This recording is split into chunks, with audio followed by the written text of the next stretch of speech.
अस्सलाम वालेकुम फ्रेंड, उम्मीद करता हूँ कि आप सब बहुत ज़्यादा खुश होंगे। मैं हूँ आपका अपना मुज़म्मिल हुसैन और आप देख रहे हैं मुज़ इन्फो टीवी। मेरे पास मौजूद हैं एडवोकेट मियाँ अब्दुल मतीन साहब, जो कि बहुत ही बहादुर पर्सनैलिटी हैं। आपने देखा होगा अक्सर इनको उन लोगों के साथ टक्कर लेते हैं जो ख़ुद को बड़ी तोप चीज़ समझते हैं। तो आइए इनसे सवाल करते हैं। अस्सलाम वालेकुम सर। वालेकुम सलाम। सर क्या हाल है? ठीक है अल्लाह पाक का करम मुजम्मल भाई, आपका शुक्रिया, आप तशरीफ़ आवर हुए। हुक्म सर। सर, अर्ज़ ये है कि ये बताइए कि आम इंसान के लिए क्या कानून है? देखिए, आम इंसान और ख़ास इंसान के लिए कानून एक ही है और कानून कोई एक नहीं है। कानून मुख्तलिफ़ किताबों का मजमूआ है, मुख्तलिफ़ रूल्स एंड लॉज का मजमूआ है जो यहाँ मेरे पीछे आपको नज़र आ रही हैं। इसके अलावा बेशुमार किताबें हैं जो कानून की हैसियत रखती हैं। इनमें जो सबसे इम्पोर्टेंट कानून है वो आइन है। बिल्कुल। आइन को हम अंग्रेजी में कॉन्स्टिट्यूशन कहते हैं, इसको दस्तूर भी कहते हैं। आइन के अंदर लिख दिया गया कि पाकिस्तान के सिटीजन्स के लिए कौन कौन से राइट्स हैं, कौन कौन सी इनकी ड्यूटीज़ हैं और रियासत की कौन सी प्रिंसिपल्स ऑफ पॉलिसीज हैं जिस पर रियासत ने चलना है। तो आम और ख़ास शख्स के लिए सेम कानून है, राइट। अब उस कानून के अंदर अगर आपको कोई तफावत नज़र आता है तो मुझे बताइए, मैं उसका आंसर देता हूँ। बिल्कुल, लेकिन मेरा एक सवाल है। आप ये कह रहे हैं कि कानून सबके लिए बराबर है, लेकिन आजकल तो ऐसा नहीं है। जो अमीर होता है उसी की सुनी जाती है, गरीब को तो कुछ समझते भी नहीं है। और पुलिस वाले, आप अक्सर जो है ना पुलिस वाले से बात कर रहे होते हैं, तो मेरा ये सवाल है, क्या पुलिस वाला तलाशी ले सकता है इंसान की? मुजम्मल भाई, अब बात अमीर और गरीब की नहीं है, बात कुछ और है। वो बात ये है कि सिर्फ पुलिस करप्ट नहीं है। आप अदालतों में जाएंगे, जो जजेस हैं जिनकी ड्यूटी है 6 घंटे अदालत में बैठना, वो गालबन 1 घंटा भी अदालत में नहीं बैठेंगे, वो अपने चैम्बर में बैठे रहेंगे। इक्का दुक्का केसेस के लिए बाहर आएंगे। केसेस की फहरिस्त है, हर जज के पास 150-200 केस लगा है और वो केस आगे ट्रांसफर होते ही जाएंगे, नए आते जाएंगे, केस ट्रांसफर होते जाएंगे, काम नहीं होगा। आप थानों में जाएंगे तो थाने के अंदर आपको एसएचओ शाजो नाजर नजर आएगा। एसएचओ की या हाई कोर्ट में तलबी लगी हुई है, या एसएचओ की एसपी ऑफिस में तलबी लगी हुई है, या एसएचओ किसी जगह पे कब्जा करने गया हुआ है, या एसएचओ सोया हुआ है। जब आएगा तो आगे उसने काम खराबी करना है, राइट। अच्छा, अगर आप वकीलों को देखें तो कई वकील हैं जो फीस पकड़ लेते हैं, काम नहीं करते, ज्यादती है।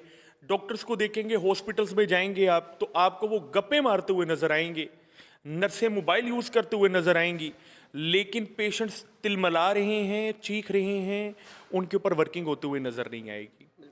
ये माशरे का वो अक्स दिखा रहा हूं जो हमें रूटीन में बेस करना पड़ता है और किसी एक इंस्टीट्यूशन की तरफ से नहीं, तमाम इंस्टीट्यूशंस के अंदर ये काम हो रहा है। उसकी वजह यह है कि कानून तो है, इंप्लीमेंट करने वाला कोई नहीं है। जैसे कानून था कि जो बिजली चोरी करेगा वो नपो, बिल्कुल, लेकिन इंप्लीमेंट हुआ 2 महीने पहले, चीखें निकल गई अवाम की। हाँ, इंप्लीमेंट करते हुए बड़ी ज्यादती भी हुई। कई लोगों के ऊपर ऐसे पर्चे हुए जिन्होंने चोरी भी नहीं की थी, उसकी मद में वापडा वालों ने बेईमानियां की, रिश्वतें ली कि इस्तगासा नहीं बनाएंगे, पैसे दे दो। पुलिस ने पैसे लिए, वकीलों ने पैसे लिए, जान उनकी छूटी नहीं जब तक पैसे ना दिए। कानून मौजूद था कि जो 1 वे की खिलाफ वर्जी करता है या छोटी उम्र का बच्चा है तो उसके ऊपर पनिशमेंट होनी चाहिए। नफाज अब शुरू हुआ। अब वो नफाज करते करते इंप्लीमेंटेशन गलत हो गई। वो ये है कि छोटे बच्चे के ऊपर आप FIR करके उसकी पूरी उम्र को एक ऐसा रोग लगा रहे हैं, उसके पूरे करियर को एक ऐसा कलंक लगा रहे हैं कि वो मुआशरे में एक अच्छा शहरी बन के बाहर नहीं आ सकेगा। बिल्कुल ऐसा ही है। नौकरियों पर उसकी पाबंदी हो जाएगी, बाहर उसने वीज़ा लेने जाना है, उसके लिए प्रॉब्लम बन जाएगी। वो कभी भी अपना पुलिस कैरेक्टर सर्टिफिकेट निकालेगा तो प्रॉब्लम है। उसके लिए आपने हंड्रेड्स ऑफ इश्यूज क्रिएट कर दिए। यानी कानून मौजूद भी है, उसकी इंप्लीमेंटेशन नहीं, और अगर इंप्लीमेंटेशन है तो वो ठीक से नहीं। यही मसला है कि तकरीबन तमाम अदारों में प्रॉब्लम्स हो रही हैं। तो मेरा जो मसला है वो मुजम्मल भाई किसी एक इदारे से नहीं है। आप मुझे बैंक्स में भी देखेंगे जो अपने आप को बहुत बड़ी टॉप चीज़ समझते हैं कि जी अगर हमने हुकूमत से ठेके ले लिए हैं तो ये वाम जो है ये गुलाम है, इनको गुलामों की तरह खड़ा करें। आप मेरी वीडियोस बेनज़ीर इनकम सपोर्ट पे प्रोग्राम्स पे भी देखेंगे कि जी अगर आपने कौम को मांगने पे लगा ही दिया है तो सही तरह उनको आप सदका और ज़कात दें।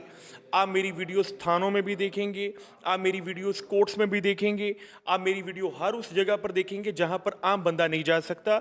और बतौर कानूनदान मेरे पास पावर है कि कोई मुझे हरासा करने की कोशिश करेगा तो मैं उसकी ऐसी की तैसी कर दूंगा, बल्कि बैंड बजा दूंगा उसकी मैं। राइट, यही वजह है कि अक्सर लोग पूछते हैं कि सर आप जो करते हैं वो काम सहाफ़ियों का है। मैंने कहा जो मैं करता हूँ ना वो सहाफ़ी नहीं कर सकता। उसकी वजह ये है, ये सहाफ़ी को पकड़ के अंदर कान पकड़ा के उसकी शलवार उतार कर उसको फांडा लगाते हैं। राइट, इनकी मजाल नहीं है हमारे काले कोट पे हाथ लगा दें, और जो काले कोट की तरफ उंगली करने की कोशिश करता है फिर उसका अंजाम वो भुगतता है। यही वजह है कि जो काम हम कर सकते हैं वो आम बंदा नहीं कर सकता। मतीन भाई, आपके अंदर इतनी पावर कैसे आ गई? मुजम्मल भाई, ये पावर आ नहीं गई, ये पावर इंसान की फितरत का हिस्सा है। आप जेहलम से आए इतना लंबा सफ़र करके मेरा इंटरव्यू रिकॉर्ड करने के लिए। मैं आपसे पूछूं कि ये 5 मिनट का इंटरव्यू रिकॉर्ड करने के लिए आप 5 घंटे सफ़र करके आए, आपके अंदर ये पावर कैसे आ गई? आपके साथ चाहत है, देखिए आप यही ये हिम्मत देकर तो इसलिए वहाँ से आए हो। बस जैसे आपको मेरे साथ चाहत है, आपके अंदर पावर आ गई मुझसे मिलने की, इसी तरह मेरी चाहत है कि रूल ऑफ लॉ हो, इसलिए मेरे अंदर पावर आ जाती है काम करने की। तो जो चाहत है वो इंसान के अंदर पावर पैदा करती है, एनर्जी पैदा करती है, हम काम करते हैं। फिर आपको वालिदैन रोकते नहीं है कि पुत्र ऐ काम न कर, कोई मसला ना बन जाए? देखिए, वालिदैन ने क्या रोकने, वालिदैन को पता है कि उनका पुत्र एक राइट चीज़ पे वर्किंग कर रहा है।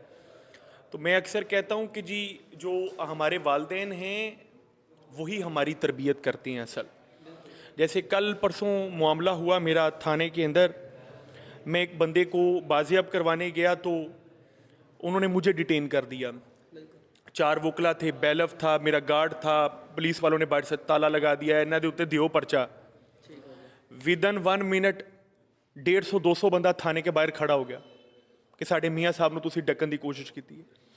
विदन 10 मिनट्स 50 से 60 वकला बरादरान अपने अपने घरों से निकल के इजहार यकजहती के लिए थाने में पहुंचे, और हमने उनको उनकी औकात दिखाई कि आप हमारे टैक्स पर पलते हैं, आप अवाम के मुहाफ़िज़ हैं, आप कानून का डंडा हैं तो हम कानून का हाथ हैं, और डंडे को हमने हाथ में रखने। राइट, मामला ये है कि मेरे वाले साहब ने मुझे कॉल की, पुत्र किथे? मैंने कहा थाने च अब्बा जी। की मामला अब्बा जी? इन्होंने बंदे नूं डिटेन करने की कोशिश की है, फिर मैनू डिटेन करने की कोशिश की है, पुत्र इन्हों छड़ना नहीं। राइट, तो ये हमारे वाले साहब का हुक्म था। आज फिर जब हम कोर्ट में गए तो मुझे कहते कि जी आप मामला कहाँ तक कंटेस्ट करेंगे? मैंने कहा सुप्रीम कोर्ट तक मैं कंटेस्ट करूँगा। कैसे कंटेस्ट करेंगे, आप तो हाई कोर्ट के वकील हैं? तो मैंने कहा हाई कोर्ट तक तो मैं खराक करूँगा, सुप्रीम कोर्ट का खराक मेरे अब्बा जी करेंगे। तो अजे तुसी मुंडे का खराक वेख्या, उनके प्यो का खराक नहीं वेख्या। राइट, तो ये हमारी जो कानून की पावर है ना, ये हमें पावर देती है, कानून की पावर हमें पावर देती है कि हम इनका मुकाबला करें। लेकिन मियाँ अब्दुल मतीन, आप पैसे कितने लेते हैं एक केस के? देखिए, बड़े ज़ाती नोयत के सवालात हैं। एक केस का ना कोई पर्टिकुलर नेचर नहीं होती, यानी मैं ये तो नहीं कहूँगा कि हर तरह का केस एक जैसा ही होता है, केसेस की मुख्तलिफ सिचुएशन होती है। ये समझ लें कि कोई टोका शोका नहीं, कोई मैंने अपनी ब्रांडिंग नहीं की हुई कि जी मैंने इतनी फ़ीस लेनी है, 20 लाख 30 लाख 40 लाख।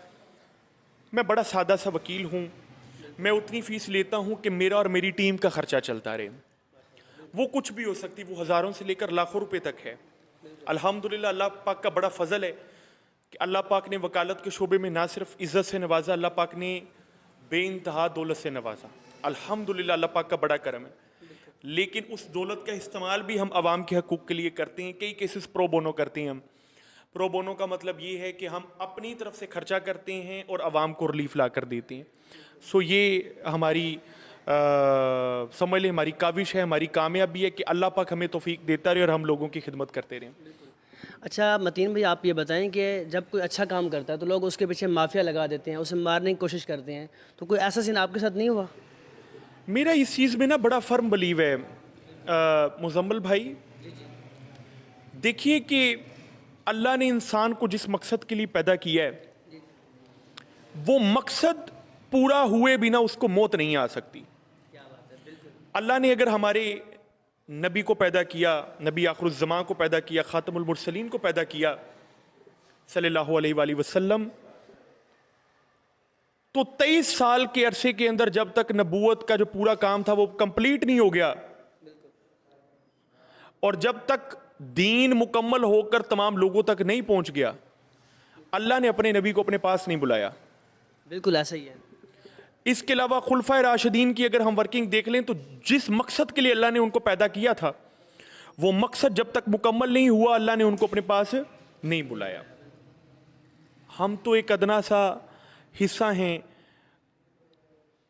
और हमारा इस चीज़ पे फर्म बिलीव है कि अगर अल्लाह ने मुझे एक मकसद दे दिया और वो मकसद ये है कि फेयर ट्रायल को लेकर मैंने इस पूरी कौम को उजागर करने और फेयर ट्रायल को लेकर मैंने हर डिपार्टमेंट को नथ डालनी है, तो जब तक वो मैं नथ डाल नहीं दूंगा और जब तक मैं कौम को उजागर कर नहीं दूंगा तो मुझे मौत नहीं आनी। राइट? और अगर आ गई तो समझ लें कि मैं अपना काम कर चुका हूं।